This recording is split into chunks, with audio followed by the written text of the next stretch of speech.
Hello friends, स्वागत है आप सभी का all exam master study channel पर। मैं राजकुमार। तो चलिए आज उत्तर प्रदेश शिक्षक पात्रता परीक्षा 2016 का पर्यावरण अध्ययन का पेपर है प्राइमरी लेवल का, जिसमें हम 30 प्रश्न लेकर आए हैं जो यूपी टेट परीक्षा के लिए बहुत महत्वपूर्ण होंगे। ये प्रश्न आप सभी के परीक्षा के लिए बहुत उपयोगी होंगे। तो चलिए वीडियो करते हैं स्टार्ट। आपका पहला प्रश्न है, प्रश्न नंबर 1, इनमें से कौन सा जैव अपघट्य पदार्थ है? ऑप्शन ए है प्लास्टिक, बी है पॉलीथीन, सी है सीसा, डी है इनमें से कोई नहीं। तो इसका सही आंसर होगा ऑप्शन डी, इनमें से कोई नहीं। इसकी व्याख्या देखते हैं। जैव अपघट्य पदार्थ वे होते हैं जो जैविक रूप से आसानी से नष्ट हो जाते हैं, जैसे प्लास्टिक, पॉलीथीन एवं सीसा जैव अपघट्य पदार्थ नहीं हैं। ये पदार्थ अपघट्य नहीं हैं। प्रश्न नंबर 2, आगे,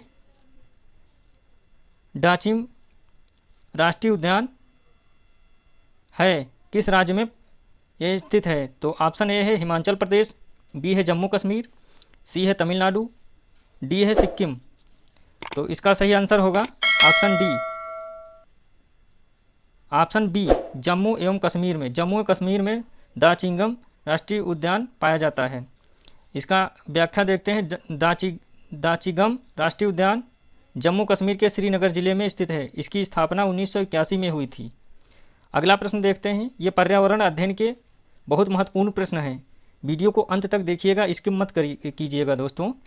तो तीसरा प्रश्न है, ये प्रश्न वो हैं जो आपकी परीक्षा यूपी टेट में हर वर्ष पूछे गए हैं, रिपीट होते हैं। तो अगला प्रश्न है, प्रश्न नंबर तीसरा, चिपको आंदोलन के प्रणेता हैं। तो चिपको आंदोलन किससे संबंधित है? इसके प्रणेता कौन है?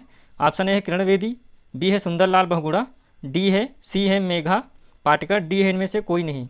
तो इसका सही आंसर होगा ऑप्शन नंबर बी जो है इसका सही आंसर है। चिपको आंदोलन के प्रणेता है बी, सुंदरलाल बहुगुणा। तो इसका चिपको आंदोलन की शुरुआत सुंदरलाल बहुगुणा से द्वारा वर्ष 1973 ईस्वी में वृक्ष काटने के विरोध में उत्तराखंड में शुरू किया गया था। यह आंदोलन वन संरक्षण के समर्थन में था। अगला प्रश्न है, प्रश्न नंबर चौथा, प्रोजेक्ट टाइगर कब लागू हुआ? तो प्रोजेक्ट टाइगर कब लागू हुआ था? ऑप्शन ए 2011 में, ऑप्शन बी है 1970 में, ऑप्शन सी है 1973 में, ऑप्शन डी है 2007 में। तो इसका सही आंसर होगा ऑप्शन सी, प्रोजेक्ट टाइगर 1973 में लागू हुआ था। प्रोजेक्ट टाइगर की संख्या को बढ़ाने तथा उन्हें संरक्षित करने के लिए भारत सरकार द्वारा 1 अप्रैल 1973 में प्रोजेक्ट टाइगर की शुरुआत की गई थी। इस प्रोजेक्ट टाइगर की शुरुआत नेशनल पार्क उत्तराखंड में की गई थी। जिम कॉर्बेट नेशनल पार्क ये उत्तराखंड में पड़ता है। इसका पुराना नाम जिम कॉर्बेट नेशनल पार्क का हेली नेशनल पार्क है, जिसका नया नाम बदलकर रामगंगा नेशनल पार्क रख दिया गया है। अगला प्रश्न है, प्रश्न नंबर 5वां, समुद्र का कितना प्रतिशत जल पीने योग्य है? तो समुद्र का कितने प्रतिशत जल पीने योग्य है? ऑप्शन है 97.2%, ऑप्शन बी है 2.15%, ऑप्शन सी है 0.65%, ऑप्शन डी है 0.00%। तो इसका सही आंसर होगा ऑप्शन सी, समुद्र के जल की मात्रा 0.65% जल ही पीने योग्य है, क्योंकि जल की अधिकांश मात्रा समुद्र के क्षारकता के कारण पीने योग्य नहीं है। क्षारकता मतलब लवण, इसमें नमक ज़्यादा पाया जाता है समुद्र में।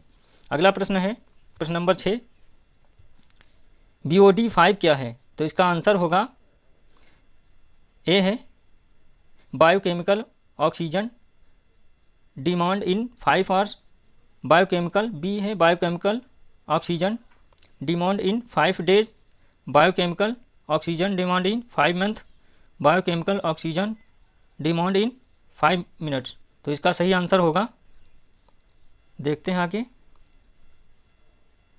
बोर्ड 5 का बी आंसर,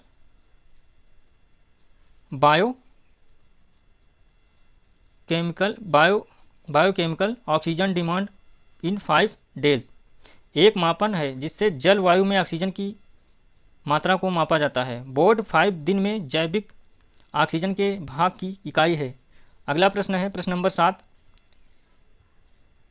हरित गृह गैस हरित ग्रह प्रभाव के द्वारा पृथ्वी पर कौन सा रेडिएशन होता है? तो हरित ग्रह प्रभाव के कारण पृथ्वी पर कौन सा रेडिएशन होता है? तो इसका ऑप्शन होगा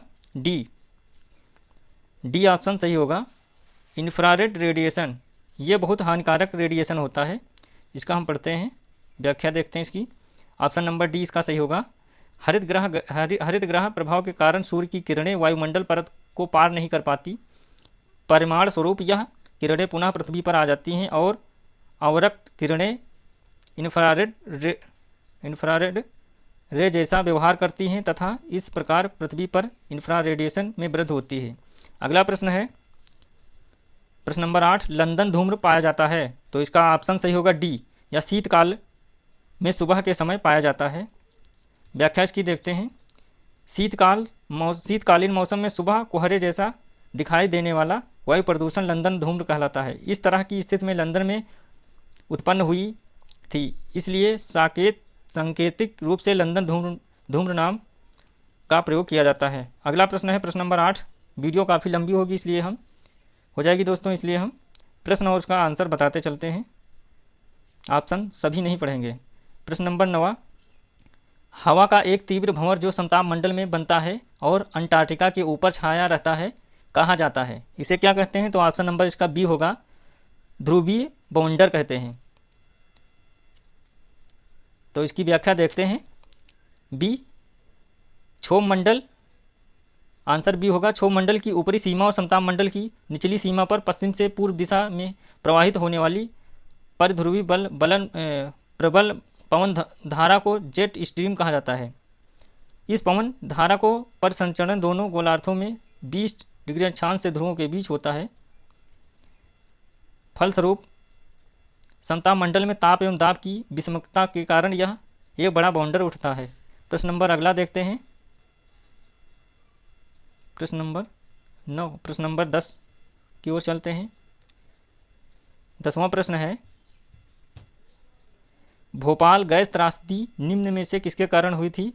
option A methane, option B phosgene, C है मेथिल आइसोसाइनेट, डी है मेथिल एमाइन। तो इसका सही आंसर होगा C methyl isocyanate, option number C सही होगा। ये भोपाल गैस त्रासदी 1984 ईस्वी को घटित हुई थी। इसको माइक के नाम से भी जाना जाता है। अगला है प्रश्न नंबर 11, श्वेत फेफड़ा कैंसर होता है किसके कारण? श्वेत फेफड़ा कैंसर होता है, ऑप्शन है एस्बेस्टस से, ऑप्शन बी है पेपर से, ऑप्शन सी है टाइल से, डी है सिलिका से। तो ऑप्शन इसका सही होगा सी, श्वेत फेफड़ा कैंसर सी विकल्प होगा, टेक्सटाइल से होता है।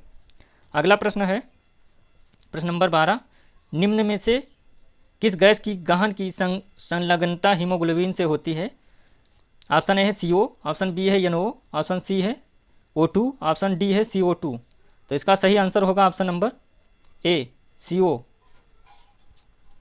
कार्बन मोनोऑक्साइड के कारण ऑक्सीजन O2 से ज़्यादा हीमोग्लोबिन से बनने की क्षमता होती है, इसलिए इसे कार्बन मोनोऑक्साइड। अगला प्रश्न है प्रश्न नंबर 13, इतिहास में पहली परमाणु दुर्घटना कब हुई थी? तो इतिहास में ऑप्शन ए है 16 अगस्त 1945 को, 26 अगस्त 1945 को, 6 अगस्त 1945 को, 8 अगस्त 1945 को। तो इतिहास में पहली परमाणु दुर्घटना ऑप्शन सी होगा आंसर सही, 6 अगस्त 1945 को हुई थी। अगला है प्रश्न 14, प्रश्न नंबर, सुप्रीम कोर्ट ने पर्यावरण और वन मंत्रालय को कब यह आदेश दिया कि ताजमहल के क्षेत्र में हरित क्षेत्र विकसित किया जाए? ऑप्शन ए है 2004, ऑप्शन बी है 1994, ऑप्शन सी है 1984, डी है इनमें से कोई नहीं। तो इसका ऑप्शन सही होगा बी, 1994 में सुप्रीम कोर्ट ने पर्यावरण और वन मंत्रालय को यह आदेश दिया कि ताजमहल के क्षेत्र में हरित क्षेत्र विकसित किया जाए। अगला प्रश्न है प्रश्न नंबर 15, शांत घाटी जिस राष्ट्रीय पार्क का दर्जा प्राप्त है स्थित है, शांत घाटी कहाँ पाई जाती है?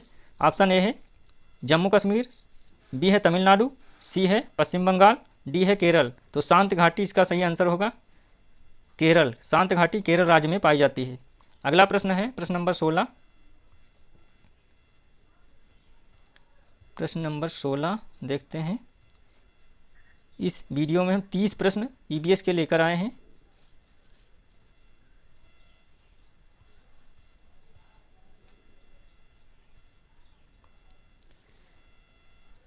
प्रश्न नंबर 16 है, कणिकीय प्रदूषण को समाप्त करने के लिए निम्न में से किस युक्ति का प्रयोग किया जाता है?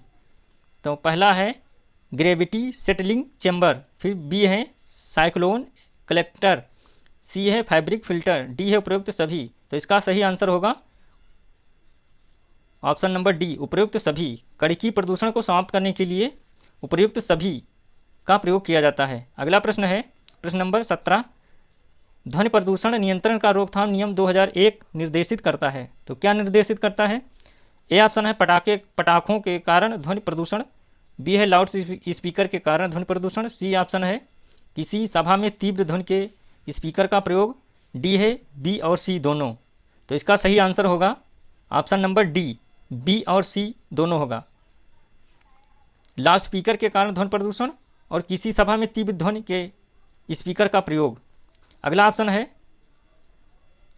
है प्रश्न नंबर 18, पौधे और जंतु की संकटग्रस्त प्रजातियों को प्रदर्शित करने के लिए IUCN ने निम्न पुस्तक तैयार की थी।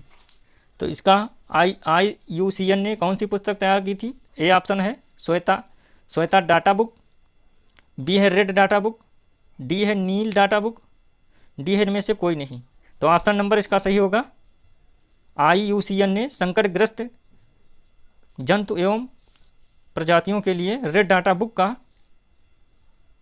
पुस्तक तैयार की थी। इसका आंसर सही होगा डी, बी ऑप्शन, सॉरी। अगला प्रश्न है, इसकी व्याख्या देखते हैं। पौधे जंतुओं की संकटग्रस्त प्रजातियों को प्रदर्शित करने के लिए IUCN, इसका फुल नेम है international union for conservation of nature, red data book का प्रकाशन करता है। रेड डाटा बुक 1964 में प्रारंभ किया गया था। अगला प्रश्न है प्रश्न नंबर 19, BISNOI संप्रदाय स्थापित किया गया था। तो BR अम्बेडकर ने, भजन लाल ने, सी है गुरु जम्बेश्वर ने, डी ऑप्शन है जोधपुर के राजा ने। तो इसका सही आंसर होगा सी ऑप्शन होगा 19वें प्रश्न का, गुरु जम्बेश्वर ने। बिश्नोई संप्रदाय की स्थापना गुरु जम्बो जी द्वारा 15वीं शताब्दी में राजस्थान में की गई थी। अगला प्रश्न है प्रश्न नंबर 20, निम्न में से किस गैस के कारण पत्तियों का सिकुड़ना, पत्तियों का गिरना तथा आकार में छोटे होना पौधे में पाया जाता है? तो इसका सही आंसर होगा option number B, CO gas के कारण। अगला प्रश्न है प्रश्न नंबर 21, पानी में पाया जाने वाला रेडियो सक्रिय पदार्थ का अंश कारण बनता है। ए है कैंसर, बी है आँख से पानी गिरना, सी है DNA विखंडन, डी है उपयुक्त सभी। तो इसका सही आंसर होगा उपयुक्त सभी होगा। पानी में पाए जाने वाले रेडियो सक्रिय पदार्थ का अंश का कारण बनता है, ये सभी होगा। ए भी है, बी, सी, इसलिए डी ऑप्शन हमारा सही होगा। अगला प्रश्न है प्रश्न नंबर 22, भारत में कितने प्रतिशत भूमि पर वन है? ए है ऑप्शन 33.47%, बी है 29.47%, सी है 22.47%, डी है 19.47%। तो इसका सही आंसर होगा इस प्रश्न का भारत में भूमि पर वन डी 19.47% है। अगला प्रश्न है, ग्रीन हाउस प्रभाव सर्वप्रथम पहचाना गया था। ग्रीन हाउस प्रभाव, प्रश्न नंबर 23, ग्रीन हाउस प्रभाव सर्वप्रथम पहचाना गया था। ये ऑप्शन है Jean Baptiste Greenwood, B option है Jean Baptiste Fourier, C option है Jean Baptiste Greenhouse, D option है उपरोक्त में से कोई नहीं। तो इसका सही आंसर होगा बी, जीन बैप्टिस्टे फ्यूरियर। आपका अगला प्रश्न है प्रश्न नंबर 24, इनमें से कौन सा वैश्विक तापमान के लिए जिम्मेदार है? Chlorofluorocarbon, methane, carbon dioxide, D ये सभी। तो इसका सही आंसर होगा ऑप्शन नंबर डी, ये सभी क्लोरोफ्लोरोकार्बन, मीथेन और कार्बन डाइऑक्साइड ये सभी वैश्विक तापमान के लिए जिम्मेदार हैं, गैसें हैं। अगला प्रश्न है प्रश्न नंबर 25, इनमें से कौन सा अम्ल वर्षा में उपस्थित होता है? तो ऑप्शन है HNO3, बी है H2SO4, सी ऑप्शन है CH3COH, डी है ए और बी दोनों। तो इसका सही आंसर होगा 25वें का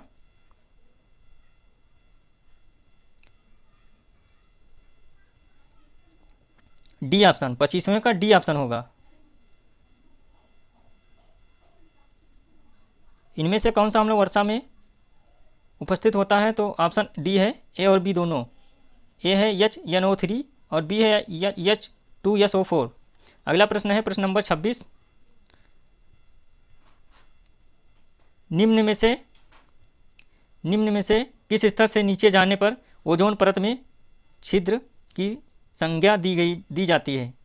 तो 800, ए ऑप्शन है 800 DU, बी ऑप्शन है 400 DU, सी ऑप्शन है 200 DU, उपरोक्त डी सब कोई में से नहीं। तो इसका ऑप्शन होगा सही सी 200 DU। अगला प्रश्न है प्रश्न नंबर 26, 27वां, वन्य जीव संरक्षण पर निम्न में से कौन सा असरकारी संघ NGO समर्पित है? तो इसका ऑप्शन है A WWF for nature Bharat, B है भारतीय वन्य जीव बोर्ड, सी ऑप्शन है राष्ट्रीय वन्य जीव जीवन क्रिया योजना, डी है उपयुक्त सभी। तो इसका ऑप्शन सही होगा ए WW फॉर नेचर भारत। अगला है प्रश्न नंबर 28, निम्न में से कौन सा अनुच्छेद सार्वभौमिक मानवाधिकार सुनिश्चित करता है? अनुच्छेद 10 अनुच्छेद, बी ऑप्शन है अनुच्छेद 15, सी ऑप्शन है अनुच्छेद 20, डी ऑप्शन है अनुच्छेद 25। तो इसका आंसर सही होगा बी ऑप्शन, सार्वभौमिक मानवाधिकार सुनिश्चित करता है, अनुच्छेद 15।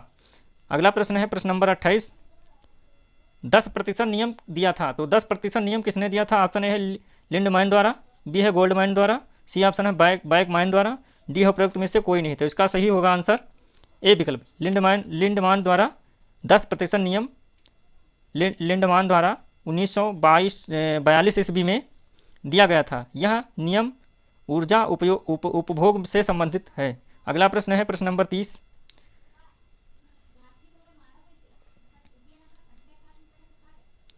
प्रश्न नंबर 30 है EIA environmental impact assessment America में स्थापित किया गया था। तो इसका ऑप्शन ए है 1967 में, बी ऑप्शन है 1969 में, सी ऑप्शन है 1971 में, डी ऑप्शन है 1973 में। तो इसका सही आंसर होगा ऑप्शन नंबर बी 1969 में।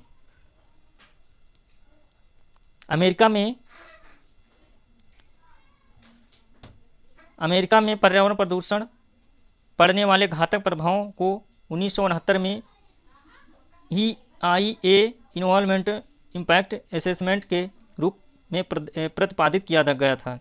तो आज के वीडियो में बस इतने ही प्रश्न।